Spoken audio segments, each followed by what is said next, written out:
राम राम जी सारा ने। मैं हूँ थारी गेला प्रीति कोथ। और आज हम पहुंचे हैं उचाणा में किसके पास में पहुंचे हैं। बहुत ही बड़ी हस्ती शख्सियत समाज सेवी इंसान है। देखो दिलबाग संडील जी, नमस्कार सर। जी नमस्ते जी। ठीक हो? बहुत बढ़िया जी, आप तो बताओ। सर, तो सर एक बात बताओ आप, मतलब कि आपने समाज सेवी का जिस तरह नाम आवा है तो आपका नाम सबसे ऊपर आवा है। तो सर मतलब आपने समाज सेवा करी कितने के साल हो गए आपने? ये तो बहुत साल से, यंग एज से ही समझो। कितने की 16, एज होगी सर आपकी? अभी 48 प्लस हो गए, मतलब 48 साल और 5 महीने हो चुकी है। तो मतलब देखो, जब सर यंग थे तभी तक समाज सेवा में लगे हुए हैं। तो सर आपने मतलब कितने के समाज सेवा कर ली, जिस तरह के लड़कियां की शादी में या फिर और? ऐसा है, देखिए, इसको ये कहें कि कितने कर ली, इसकी तो कोई गिनती तो है नहीं। कोई बुक तो, नोटबुक तो लगाने रखी कि बिल्कुल। उसका मैं नंबर ऑफ के हिसाब से आपको बताऊं। बाकी जो भी सामने आए, किसी प्रकार की सेवा हो, उसमें हम बढ़ चढ़ कर भाग लेते हैं। और वो ये भी नहीं कि भाई मतलब मन से भी है और तन से भी है, शारीरिक रूप से भी चाहे कोई सेवा हो। और ये भी नहीं कि हम धन धन से हो। सेवा का कोई भी भाव हो, जिसमें चाहे वो क्लाइमेट के बारे में हो, चाहे वो प्राणी के बारे में हो, चाहे वो किसी मानव की सेवा के बारे में हो, तो उसमें जहाँ भी, चाहे रास्ते में कोई, मैं ये कहूँगा, कोई रास्ता अवरुद्ध हो, किसी तूफान में कोई पेड़ पौधा गिरा है, उसमें भी हम छोटा मोटा यदि उसको खोलने का काम करें, तो वो भी एक सेवा है। और मैं सबको यही कहना चाहता हूँ, संदेश देना चाहता हूँ युवाओं को, बड़ों को, कि किसी न किसी रूप में जैसा भी अपने सामर्थ्य हो, वो जरूरी नहीं कि धन से सेवा हो सकती है, और वो करनी चाहिए। तो बिल्कुल देखो सर, मतलब आपने कैसी के परिस्थिति देखी है आपके बचपन में, तो उसके बारे में बताओ। परिस्थितियाँ तो ऐसा है जी। घर की सिचुएशन मतलब घर, कैसी थी आपकी, वो बताओ। जैसे घर की सिचुएशन कहते हैं ना, मिडिल परिवार से, मिडिल की बजाय मैं कहूँगा प्राइमरी परिवार से था मैं। और वैसे तो मेरे फादर जी पुलिस से रिटायर थे, कांस्टेबल से। और माता जी मेरी सरपंच भी रही हैं। फिर भी परिस्थितियाँ ऐसी थी कि 2008 तक ना घर में कूलर था, ना घर में कोई फ्रिज था। और पैसे के मामले में देखें, पैसा भी पल्ले हमारे बिल्कुल नहीं था।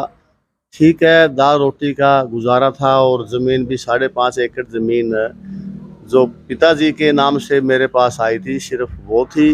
कोई शहर में किसी प्रकार की कोई प्रॉपर्टी नहीं थी। यानी कि 2008 तक तो बस यही सोचना था कि ज़िंदगी ऐसे ही चलेगी, ना कोई हम ऊंचे लेवल पे जा सकते, और ना ही ये कह सकते कि कुछ ज़्यादा प्रोग्रेस कर सकते हैं। बस ऊपर पढ़ाई करनी है, वो देन है। आज ठीक बहुत अच्छा गुजारा है।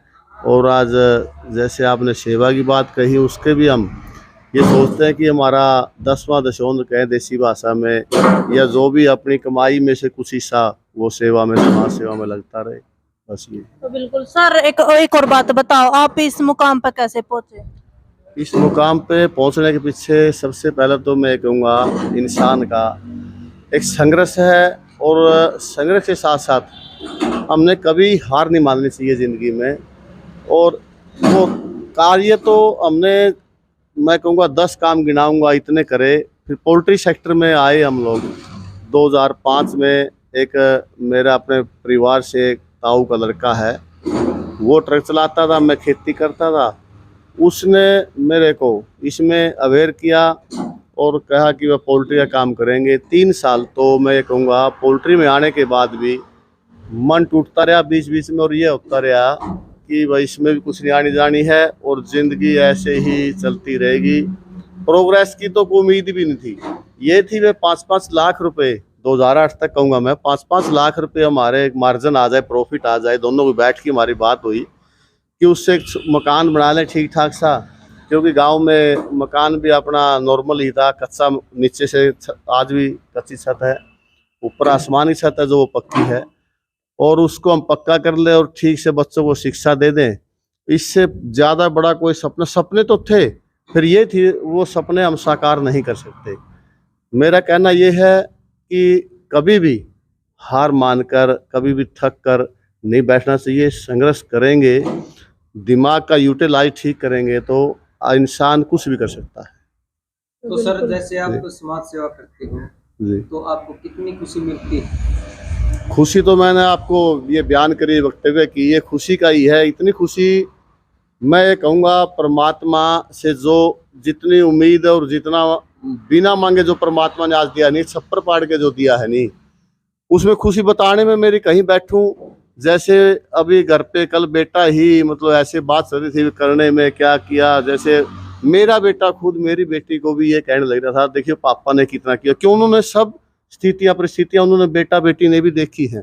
मेरा बेटा बेटी ने भी, मैं ये कहूँगा, चाहे बरसीन काटनी हो और चाहे भैंसों को पानी पिलाना हो, चाहे आटा पिसवाना हो, दूसरी चक्की भी नहीं घर पे, आटा चक्की नहीं थी, वो दूसरे गांव में, पड़ोसी गांव में या तो अपने गांव में किसी कॉमर्शियल पे वो पिसवा के मेरा बेटा ले आया है। चाहे वो जैसे गेहूं कटाते समय बेटी ने बैल चुगी हो, बेटा ने वो रोकते वो जैसे तसले ठाए हो मशीन से, थ्रेशर से, ये काम उन्होंने देखे हैं। और आज वो भी बच्चे भी, पहली सबसे बड़ी खुशी तो ये है, दुनिया तो कहेगी और अपना मन तो कहेगा, मेरी औलाद जब ये कहे कि पापा ने देखो कितना क्या कुछ करा है, इससे बड़ी खुशी तो मैं नहीं समझता कोई, जो अपनी औलाद भी, अपना बेटा बेटी भी है कि पापा ने क्या कुछ कर दिया, बहुत बड़ी खुशी है। बिल्कुल। देखो सर ने बहुत अच्छी बात कही। एक और बात, अगर गरीबी में जो भी बच्चा मतलब पढ़ा बढ़िया है, उसने हर एक चीज की समझ भी आ जावे है और मतलब हर एक चीज का ज्ञान भी आ जावे है। तो सर और क्या कहना चाहोगे? तो सर एक और बात बताओ, आप बिना किसी उपाधि के मतलब इतना नाम है आपका, इसे मतलब पॉलिटिकल में भी आना चाहो या फिर वैसे? ऐसा जी, पॉलिटिकल की कोई विशेष अपने ये नहीं है कि कोई इच्छा है और कोई भूख है।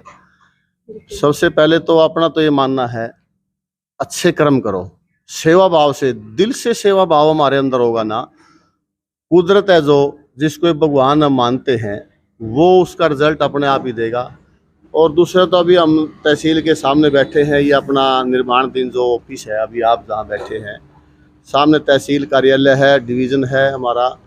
इसमें अभी आपको दिखाई देने लग रहा है सामने एक कमरा नहीं है, ये जो चैम्बर सा एक लोगों को बैठने व्यवस्था के लिए।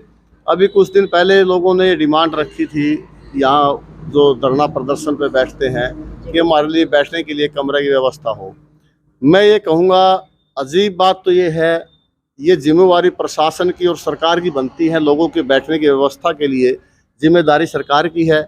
और मजबूरी में लोगों ने हमारे ऊपर सवाल किया और हमने भी वो लोगों को बैठने की, उसमें सामान रखने की व्यवस्था के लिए जो कंट्रीब्यूशन दिया है कमरे के, उसमें जो उन्होंने मॉडिफाई करवाया है, तो मैं ये कहूँगा सरकार का ध्यान नहीं है। सरकार का ध्यान दूसरे काम में है, दूसरे भ्रष्टाचार में है। सरकार को ऐसे कामों में, अभी कल मैं थुआ गांव में गया था, अपने पड़ोसी गांव थुआ है, जैसे वहाँ दुख व्यक्त करने के लिए कोई एक ट्रेजेडी हो गई थी। वहाँ बैठे 10 लोगों ने मेरे को बताया कि एक बस की व्यवस्था हो जाए, हमारे एरिया की लड़कियाँ 1-1 घंटे 1.5 घंटे बहुत तपती गर्मी में, और वो वेट करती है बसों को, आने में भी जाने में बहुत दुर्दशा है, बहुत दुखी है। मेरे वो सुन के इतना मैं चिंतित हुआ और इतना मैं कहूँगा दुखी हुआ कि सरकार की जिम्मेदारी बनती है, क्यों ऐसी तकलीफें आई। अभी 76 गांव में हमारे डीसी साहब ने खुला दरबार लगाया। शर्म की बात है, वहाँ लोगों से पूछना चाहिए था आपको तकलीफें कितनी है। ठीक है, डीसी साहब ने तकलीफें पूछी, लेकिन मैं आपके माध्यम से, मीडिया के माध्यम से ये कहना चाहूँगा, प्रशासन और हमारे डीसी साहब हो, सरकार हो, ऐसी व्यवस्था करें जनता को और खासकर पढ़ने वाले बच्चों को अपना टाइम ना बर्बाद करके परिवहन की व्यवस्था समय समय पर वो चलवानी चाहिए और उसकी व्यवस्था करनी चाहिए, ताकि बच्चे अपना समय बचाकर अपनी पढ़ाई पूरी कर सके और अपना देश का नाम रोशन करें। तो जी देखो, ये थे दिलबाग संडील सर जी, और हमने इन तो बात भी करी। एक गरीब परिवार तक उठ के आज ये मतलब बहुत बड़े समाज सेवी बने हैं, इस मुकाम तक पहुंचे हैं। एक जो बंदा गरीबी तक उठ के न और इस पद पे आवे है, तो उसने हर एक चीज की समझ हो जाए, गरीबी भी समझ में आवे है और मतलब हर प्रकार का दुख या फिर खुशी, मतलब हर परिस्थिति न समझा है। तो ये थे दिलबाग संडील सर। तो बताइए इनके विचार और इनकी बातें कैसी लगी, आपने कमेंट बॉक्स में जरूर बता दियो। और वीडियो आपने कैसी लगी, वीडियो ने कर दियो लाइक शेयर कमेंट। मिलते हैं नेक्स्ट वीडियो में। जय हिंद, वंदे मातरम। बहुत बहुत धन्यवाद सर।